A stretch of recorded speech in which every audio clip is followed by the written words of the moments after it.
At Mayo Clinic in Florida, we're seeing the unseeable, using advanced imaging technology to uncover details that would otherwise go unnoticed, leading to more accurate diagnoses and treatments. Learn more at mayoclinic.org/possible. Mayo Clinic, you know where to go.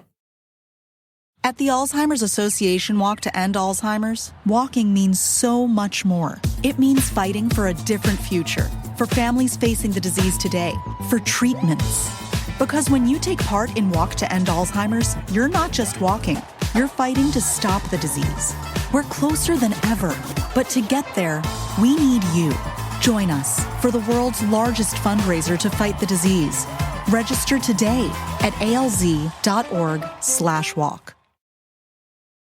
To get the Crime Writers on Aftershow right now, go to patreon.com/partners in crime media. I'm Rebecca Lavoie, and this is Crime Writers On.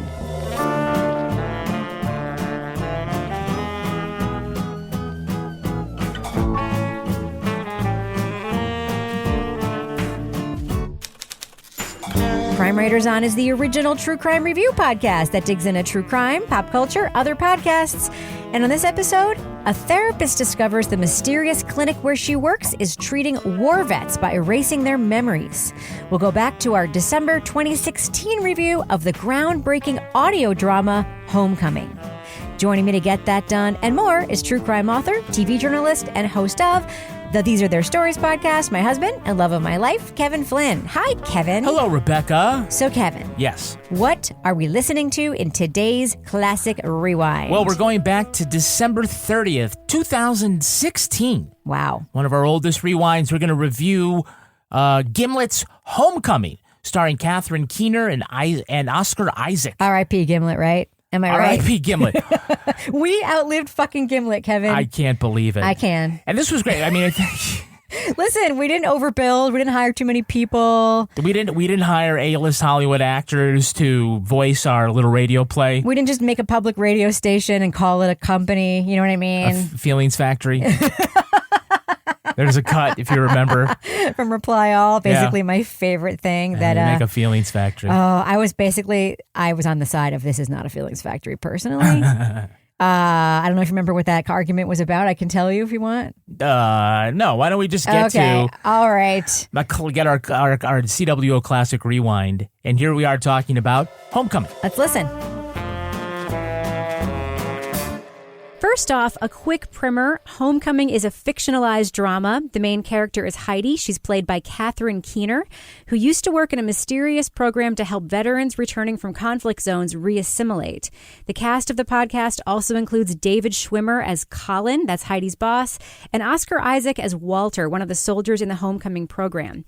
There are also some other well-known actors in the podcast, including David Cross and Amy Sedaris. But first, what I want to talk about with you guys is the production value of the show, including the acting, the use of sound, the technical aspects of the show, because it is very, very different from anything we've talked about before. Laura, I would love your first impressions of just how they put the show together, the people in it, all that stuff. Yeah, I mean, it was, when I'm listening to it, I'm thinking this is like a podcast, audiobook, theater show all smashed into one. And I liked it. And it was, as I'm listening to it, I'm like hearing Catherine Keener's voice. I'm like, why do I know this voice? Because you recognize some of these voices, but you're not expecting to hear them on a podcast. So I was kind of surprised that they had drawn in some of these bigger names, but I did a little research on Gimlet and I see they are funded by venture capital. So, they do have some financing behind them to pay these people, which is nice. And it sounds like they recorded this all in a very short period of time. So the actors and actresses didn't have to commit to a huge time to do the show. They said Catherine Keener was there for a week, and Ross from Friends, he will always be Ross from Friends. Yes, he will. He won't be Robert Kardashian, too? I don't know. I'm so disturbed by that one. He was only there for a day. So it was really interesting. What do you think about the technical quality of the show, Toby? Yeah, it's obviously a lot better than anything else that we've heard. I actually find that a little concerning, to be honest. I think one of the nice things about at least the era that we're in podcasts is that there is a certain DIY ethic, and I think there's also the expectation for how slick things are is not necessarily that high, and it allows things like Tanis, for instance, to be clever but not have to spend a mint on getting a big name actor or, what clearly, I don't know a thing about production, but my guess is some money and time went into that production. That being said, that's my sort of reservation about it, but it sounds awesome. I actually 100% agree with your reservation. I have just a business concern about what's happening with the podcasting industry when you have leaders like Gimlet out there. Right now we are indies. We're able to, get advertisers. We're able to make a show that sounds pretty good compared to other panel shows. What happens when Gimlet gets into panel shows? It's concerning. It does make you wonder whether or not someday iTunes will only accept podcasts from big networks, or will they continue to put indie podcasts in their feed? It's an interesting question that we've seen other media go there. But the thing with podcasting that is different is that you really, unlike making a TV show, you don't have to broadcast it. You just publish it to the web. So it's a different kind of industry. Now, Kevin, I've got a specific question for you. Mm-hmm. In the past on this show, we talked about two notable fiction podcasts, one in which you hated the sound design. That was Limetown, where all the sound effects were, we all agreed, I think, kind of overdone and very deliberate. And one in which you loved the sound design. That was The Message, that Panoply podcast, which I thought it was really, really well done. You are an old-time radio and you are a radio theater guy. What do you think of the production quality and sound design in Homecoming? I really like it, and it is slightly understated, but I think it works. I like the different aspects of the way they recorded it. I'm not certain, but I think there are different scenes where they may be working off of a handheld recorder to get, a certain feel and tone of a room that they're in. You mean like in her office? Like in her office, but also going to visit her mother. There are, I think, maybe one or two sound effects that I thought they weren't bad. I think they were necessary for the narrative. But I thought to myself, having done this, those were taken off of a CD and added. Right. We hear somebody running, and we hear a screech of a car at one point. And I'm like, that was the only time that I ever thought that was stuff that was artificially added. And that's fine. I think it's done really well. The concept, I guess, is of found audio, found tape. And so it doesn't sound like a bunch of people sitting around in a studio reading lines like you would if you were voicing a cartoon. It sounds like they're recording on location, which I know that they were. I actually read a story that showed me that they were, but they went all over the place. And I was really surprised, Laura, that a lot of them were not in the same room interacting. It sounds like someone was doing their lines and someone else might have been doing their lines, because it all feels so real. Right. All the conversations. These are all two-way. I don't think there was any more than, two-person conversations. Right. They all feel very intimate. And They're overheard. done different ways. And overheard. It's interesting what you said really about the technology and the recording. When you say handheld, you're talking about the difference between a boom mic setup. Being in Studio C, Square Egg Studio. Yes. Or being holding a handheld microphone or another recording. These are digital recording devices that are about the size of a Walkman that record digital stereo audio. They're very high quality stuff. Like a Zoom mic, yeah. And it just gets you out and makes it's more like a movie. You can shoot a movie on the studio set, or you can go into downtown New York or a cornfield in the Midwest and shoot there. Two scenes in particular really stick out. One is when she's working in the restaurant. We hear Heidi working in the restaurant. We hear her walking from the dining room to the kitchen. Mm-hmm. And you hear the sort of transitional sounds. And almost in all those conversations, they're a little bit off mic, so it sounds like you're overhearing them. The other one was when she walked into her mother's room in the nursing home, and her mom is watching a Today Show, and you hear Matt Lauer doing an interview in the background. Yeah.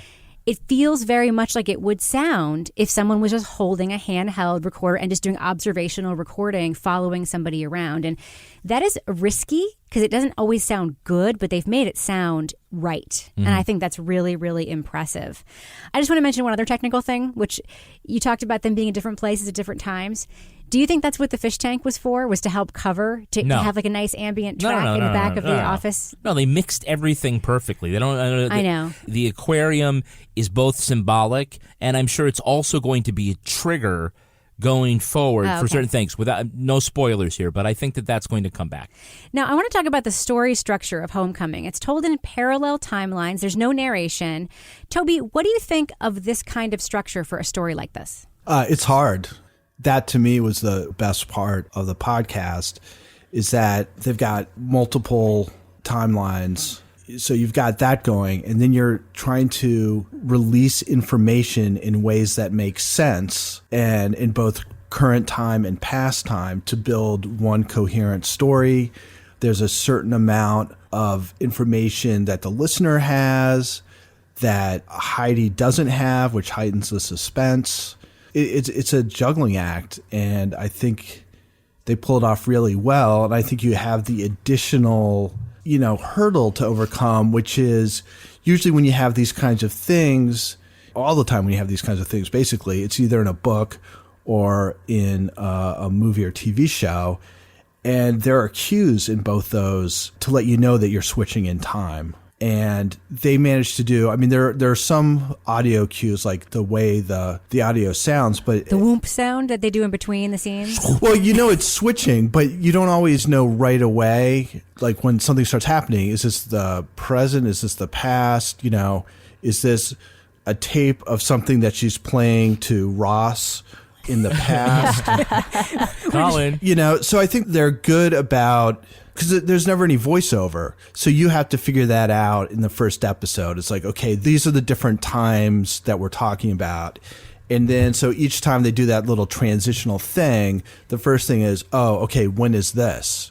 I think it's a complicated thing that they pulled off. And I think they pulled that part of it off really well. They also use, and without giving too much away about the plot, they use the device of lost memory or potential lost memory as a storytelling device. Laura, what do you think of the way that they've structured this story? Is it suspenseful for you? I think it's difficult to make an audio story truly suspenseful and truly have conflict. Is it working for you?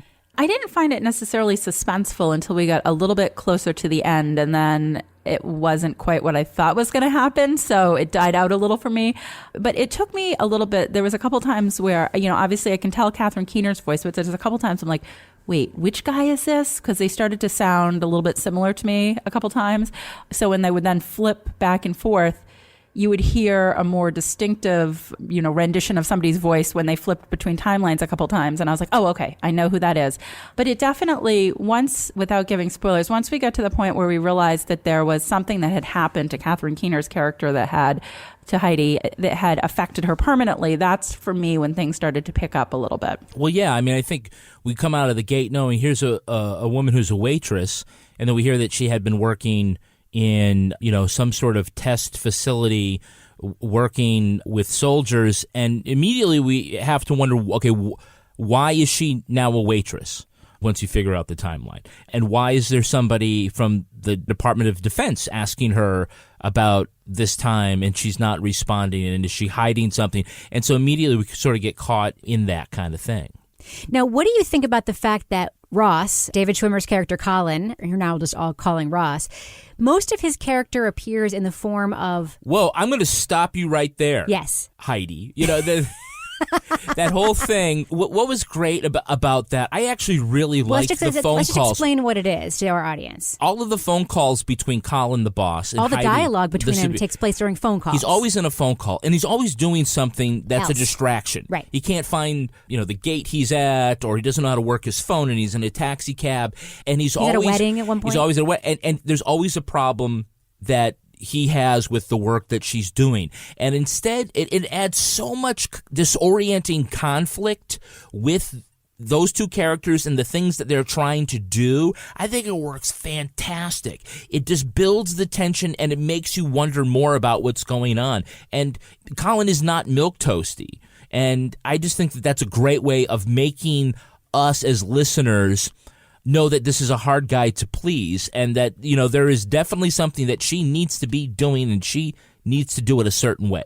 She can't be Catherine Keener compassionate. She has to be doing whatever it is that he wants her to do. I think this is where the podcast really benefits from having A-list actors with recognizable voices, because we don't have to remember.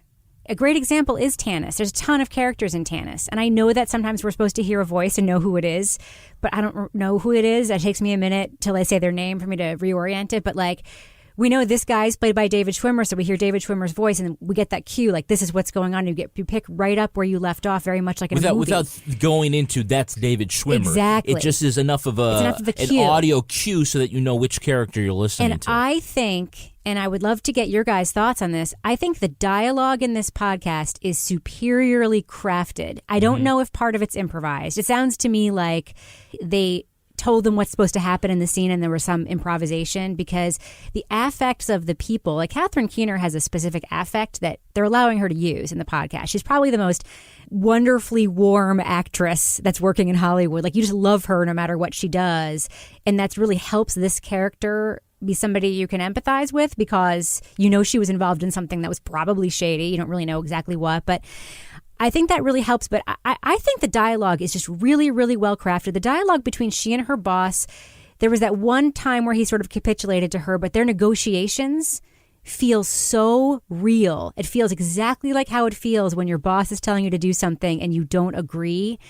And then you have to maintain that decorum so that you don't get fired, but also stand up for yourself. It just felt really, really real and good to me, you know, as did all the other dialogue in the show. Laura, do you think the dialogue in the show is as good as I think it is? Oh, yeah. I thought it was great. And I thought it was interesting. I don't know if you guys listened to one of the after shows where they had on the guy from the show that worked on the dialogue, who talked about why he was so good at dialogue, because his job had been to like listen to hours and hours of tape for the job. I can't remember what the job was, but so he had listened to so much dialogue that it was something that he was able to pull off because it was something that he had just studied quite a bit. So I thought that was interesting with the after shows. You know, that again reminded me of HBO when they always have that little after show explanation at the end of a big series. I just want to say, and I don't know who else on the panel did this, but I purposely did not listen to the after shows. Me neither. Because I wanted to be able to come to the discussion sort of free and clear of that. I thought it was odd. I guess it seemed odd to me that they would wrap up this, you know, each episode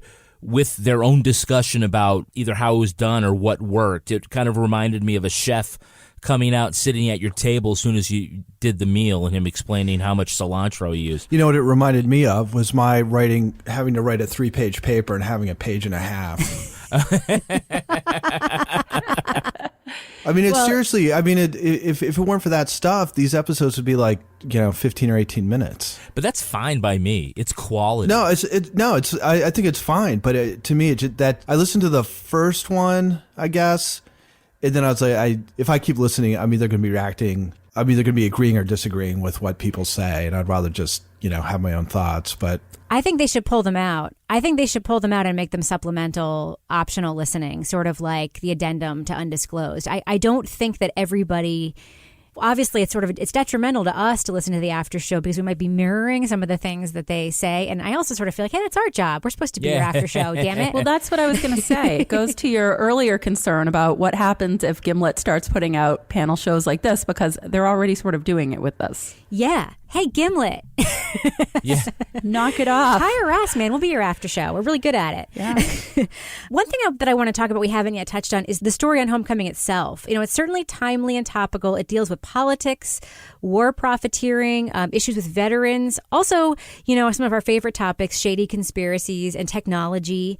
Toby, what do you think of the story itself that's being told in Homecoming and how they arced it out in this podcast? And don't spoil it like you've spoiled 10 or 15 other things. Oh, don't lecture him. I'm trying to protect Toby from the onslaught.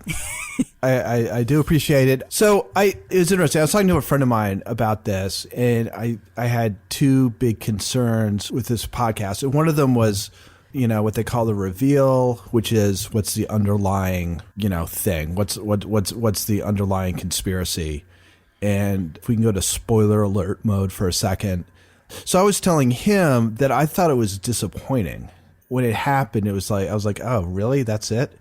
And he was saying that he thought it was kind of jarring and that it seemed, realistic enough and also immoral enough, but you could also kind of believe that it could happen.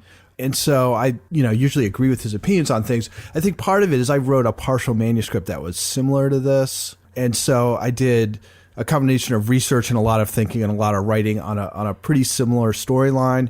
So I think that might have spoiled it for me. So maybe I'm not looking at that too clearly. But it was the kind of thing where when the reveal came, I was like, And And the second thing I thought is just as far as storytelling and stuff, I thought that sort of the awkward romance between Oscar Isaac and Catherine Keener, to me, I thought that really detracted. It took what was sort of a complicated moral situation and turned it into an emotional one, in that rather than making a decision purely based on her feelings about what she was complicit in and what it was doing to these men, it then became more of a, I'm attached to this particular person and I don't want to see him hurt.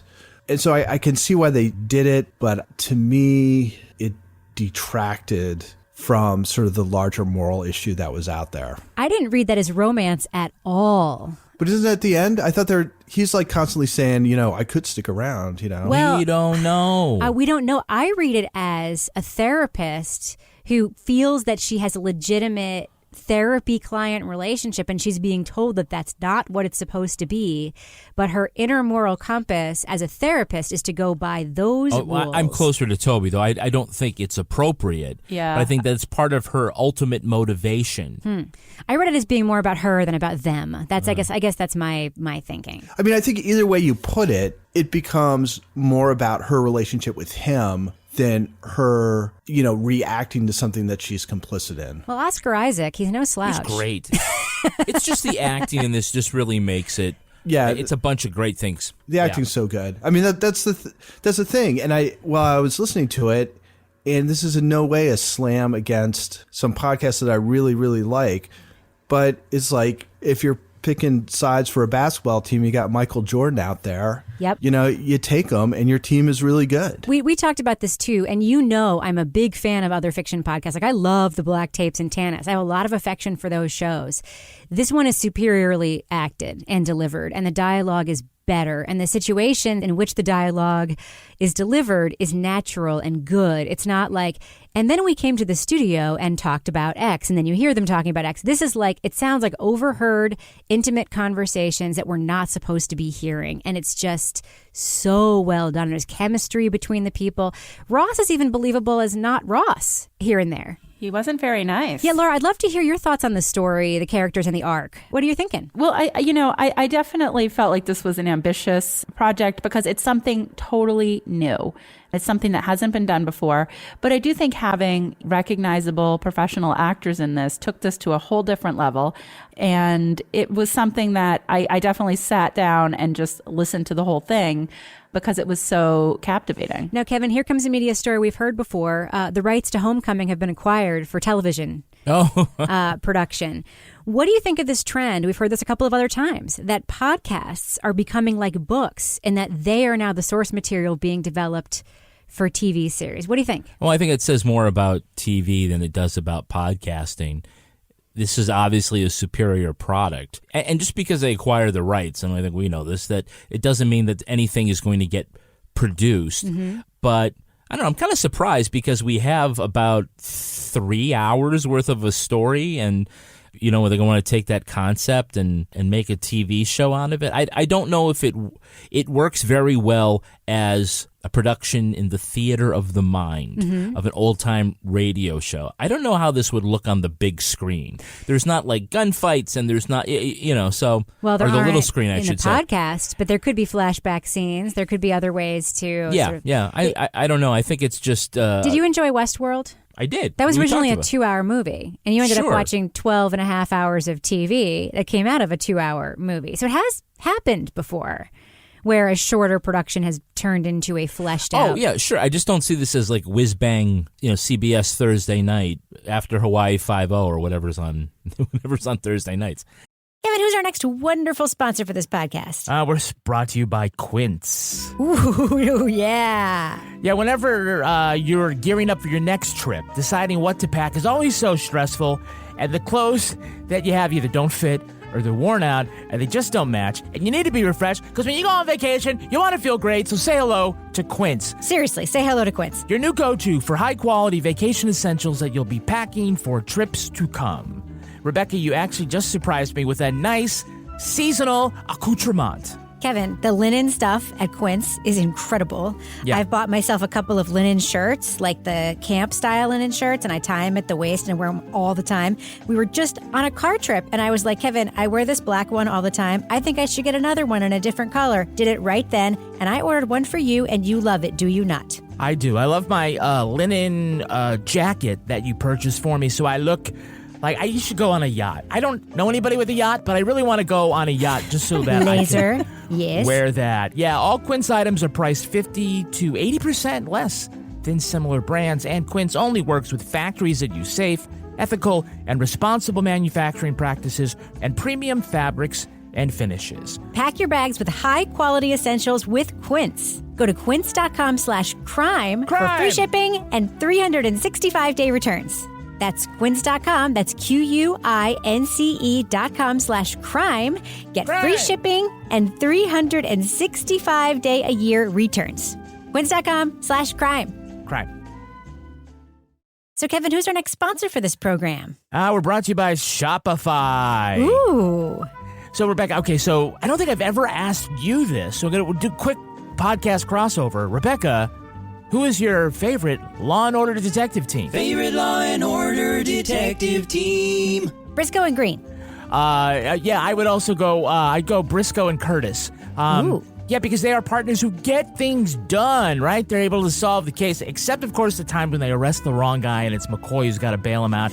That's a whole other problem with the justice system, but we'll get to that later. We've got great partners, though, with you and Shopify. Shopify is the global commerce platform that helps you sell at every stage of your business, from the launch your online shop stage to the first real-life store stage, all the way to did we just hit 1 million order stage? Of the two of us, I am the online shopper, yes or no?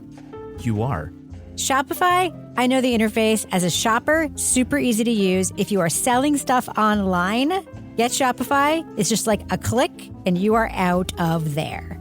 Nothing worse than like putting something in the cart to check out and it's a whole technical mess and you just walk away. Gotta go get my wallet. Gotta go. No, Shopify, man. Shopify.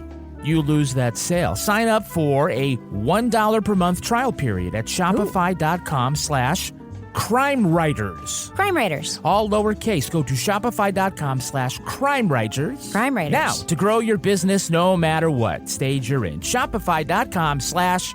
Crime Writers. Hey friends, Ted Danson here, and I want to let you know about my new podcast. It's called Where Everybody Knows Your Name, with me, Ted Danson, and Woody Harrelson, sometimes. Doing this podcast is a chance for me and my good bud Woody to reconnect after Cheers wrapped 30 years ago. Plus, we're introducing each other to the friends we've met since, like Jane Fonda, Conan O'Brien, Eric Andre, Mary Steenburgen, my wife, and Flea from the Red Hot Chili Peppers. And trust me, it's always a great hang when Woody's there. So why wait? Listen to Where Everybody Knows Your Name, wherever you get your podcasts.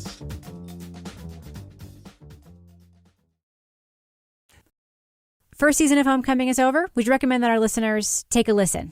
My recommendation is yes, listen to Homecoming. And will you listen to season 2 yourself? Oh, absolutely. You liked it? Yeah, I may even listen to the after show. Who knows? What about you, Toby? Final thoughts on season 1 of Homecoming. Do you recommend that our listeners take a listen if they haven't already? Yeah, oh yeah, definitely. And are you going to listen to season 2? Yeah, sure.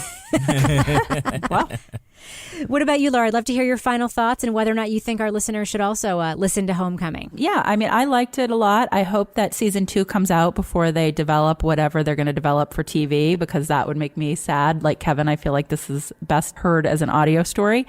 So take a listen. I actually recommend it very, very highly. I may be recommending it more highly than I've ever recommended another podcast before, mostly because it is like listening to a movie, which is something you can't do at work. You can't watch a movie at work, but you can listen to Homecoming at work. And I think that this is where the genre is going. I know there have been other great fiction podcasts out there. We actually have one in our little network, the Disappearance Podcast, which I'd recommend our listeners listen to. This is an interesting place this genre is going, where you can have an experience through your earbuds while doing something else. And I think it's a real game changer. And also, it's just really good. I love Catherine Keener. I recommend it highly.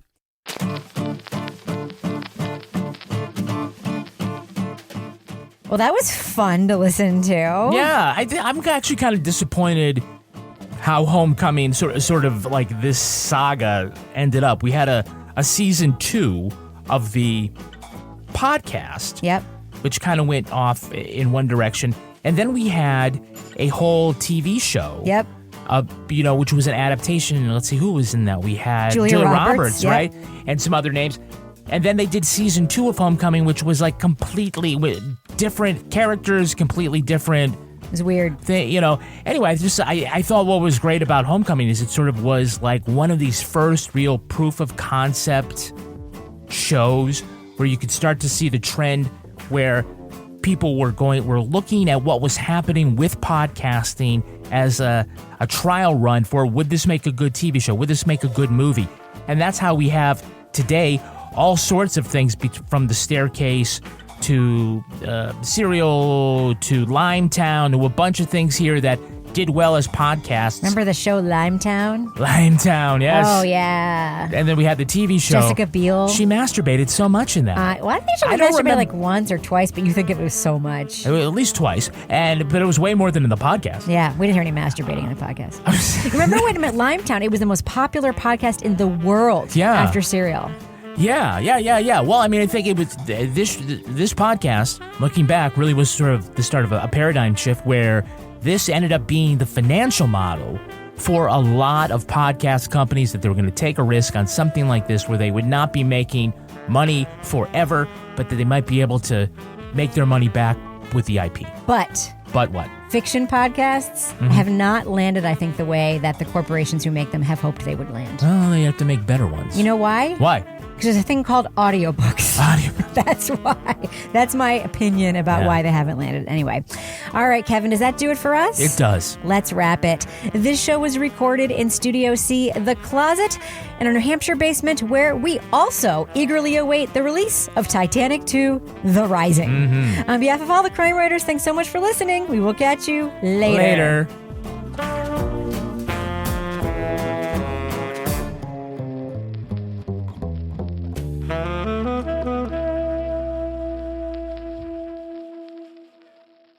Partners in Crime Media. Hey friends, Ted Danson here, and I want to let you know about my new podcast. It's called Where Everybody Knows Your Name, with me, Ted Danson, and Woody Harrelson, sometimes. Doing this podcast is a chance for me and my good bud Woody to reconnect after Cheers wrapped 30 years ago. Plus, we're introducing each other to the friends we've met since, like Jane Fonda, Conan O'Brien, Eric Andre, Mary Steenburgen, my wife, and Flea from the Red Hot Chili Peppers. And trust me, it's always a great hang when Woody's there. So why wait? Listen to Where Everybody Knows Your Name, wherever you get your podcasts.